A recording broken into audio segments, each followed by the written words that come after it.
Good morning, everybody. Happy Monday. Coach Melissa here at Goddard's Fit Body Boot Camp with another edition of Nutrition News.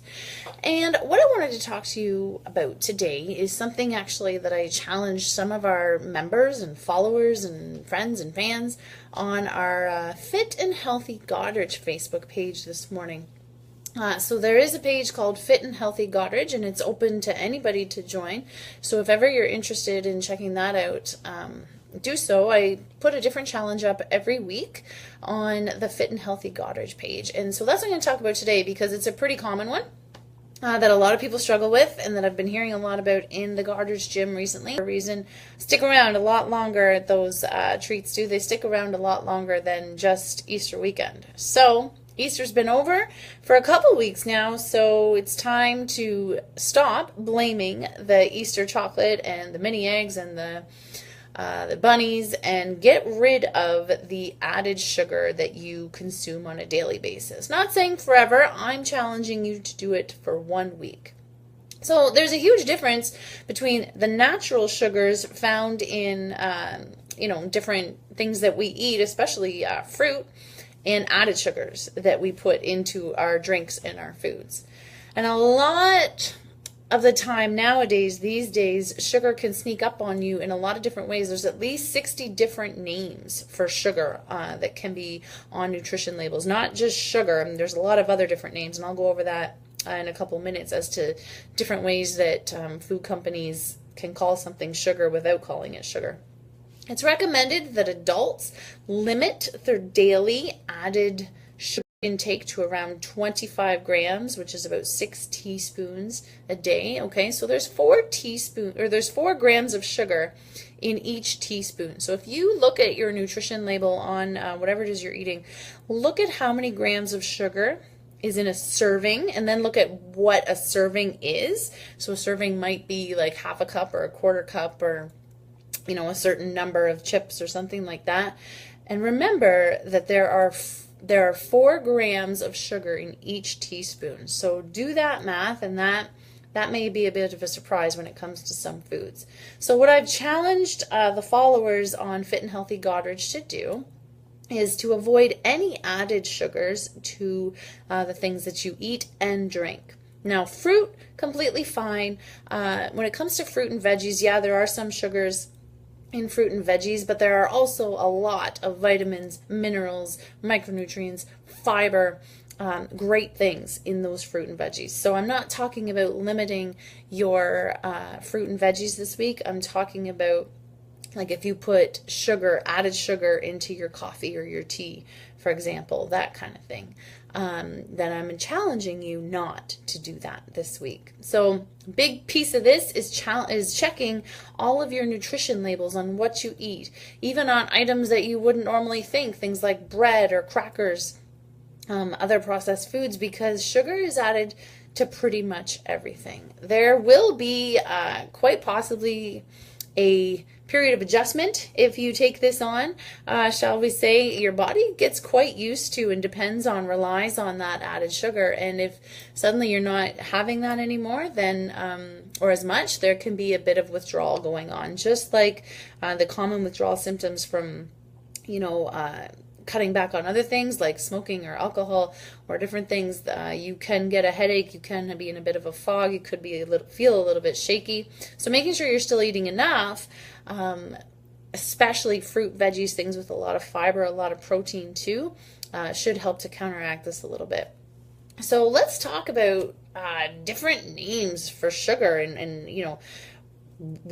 how this all kind of came about. So sugar goes by many different names. It's difficult to figure out how much a food actually contains because there's so many different ways that you could put sugar into something and not call it sugar if you're a food company. Added sugars are usually a mixture of simple sugars like glucose, fructose, or sucrose, but then there's other types such as galactose, lactose, and maltose, which are less common. Food manufacturers can often hide the total amount of sugar by listing it in several different names on ingredient lists, like we've talked about. Glucose and fructose, even though they're very common and often found together, can have very different effects on the body. So glucose can be metabolized by nearly every cell in the body, while fructose is metabolized almost entirely in the liver. Studies have repeatedly demonstrated the harmful effects of high fructose consumption. These include being insulin resistant, different metabolic syndromes, fatty liver, and type 2 diabetes. Although eating any extra added sugar should be avoided, it is especially important to minimize your intake of added sugars that are high in fructose. So looking at a nutrition label and seeing something that says high fructose corn syrup, for example, that's one of the worst offenders that you can put into your body. So high fructose corn syrup, or HFCS, it's produced from cornstarch via an industrial process, and consists of both fructose and glucose. There are several different types of HFCS, high fructose corn syrup, and it is often found in many foods, especially processed packaged foods like pop, bread, cookies, candy, ice cream, cereal bars, and many others. This does a number on your body. This highly increases your risk of type 2 diabetes, other health, lifestyle related diseases, disorders. So you do definitely want to limit, if not get rid of that as much as you can. Agave nectar, also called agave syrup, is a very popular sweetener produced from that agave plant. It is commonly used as a healing alternative to sugar because it does not spike your blood sugar as much as other sugar varieties, but keep in mind it is still a form of sugar, and it does contain about 70 to 90% fructose and maybe 10 to 30% glucose. So given the high harmful effects of excess fructose consumption, agave nectar may be even worse for you, for your metabolic health, than regular sugar. So you do want to limit, if not get rid of that as well. And you can see this in health foods such as fruit bars, sweetened yogurt, different cereal bars that are promoted or marketed to be healthy but really aren't so much. Okay, so other types of sugar, or other names of sugar: beet sugar, blackstrap molasses, brown sugar, buttered syrup, cane juice crystals, cane sugar, caramel, carob syrup, castor sugar, coconut sugar, confectioner's sugar, also known as icing sugar. More different types of sugar that are not just sugar: date sugar, evaporated cane juice, fruit juice and fruit juice concentrate, golden sugar, golden syrup, grape sugar, honey is another type of sugar, icing sugar, maple syrup, molasses, raw sugar, refiner syrup, sorghum or sorghum syrup, yellow sugar. The list goes on and on and on. There's lots of different ones. Barley malt, brown rice syrup, corn syrup solids, dextrin, dextrose, diastatic malt, ethyl maltol, glucose solids, lactose, malt syrup, maltodextrin, maltose, rice syrup. These sugars, all sugars, maybe not directly called that, but if it ends in ose, you can pretty much guarantee that it is some form of sugar. Galactose is another one. So having a look at your nutrition labels and paying attention to these, really important, because the first 5 ingredients on any nutrition label is what that food has the most of. So if the first 5 ingredients on a nutrition label are all some sort of sugar, then you know there's not much nutritional value to that food. And it doesn't have to just say sugar, right? They can call it a lot of different things, and they can even make it sound kind of healthy, but it's really not. So paying attention to what you're eating, being a critical thinker when it comes to your food labels, pay attention to what those first 5 ingredients are, and if they're sugar in any of them, especially if they're in all of them, something really important to be aware of. Now, when it comes to natural sugars, there's no need to avoid natural sugars, okay? So naturally present in whole foods like fruit, vegetables, dairy products naturally contain small amounts of sugar. But they also contain, like I said, fiber, nutrients, and other, various beneficial compounds.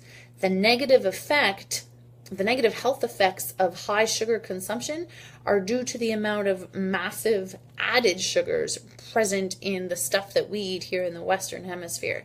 The most effective way to reduce your sugar intake is to eat mostly whole and unprocessed foods. Fruit, vegetables, whole foods that do have sugar, those are okay because the benefits outweigh the sugar that's in them, especially if you're getting rid of most of the rest of, the processed and the packaged foods. So if you decide to buy packaged foods, be on the lookout for those many different names that sugar goes by that I've talked about already here this morning.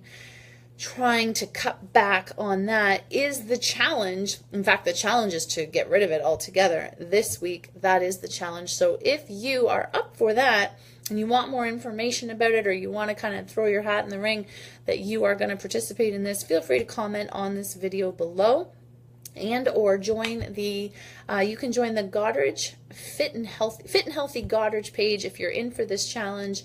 Comment below on this message, or join that page, and some others have already said that they're in, so here's your accountability for that.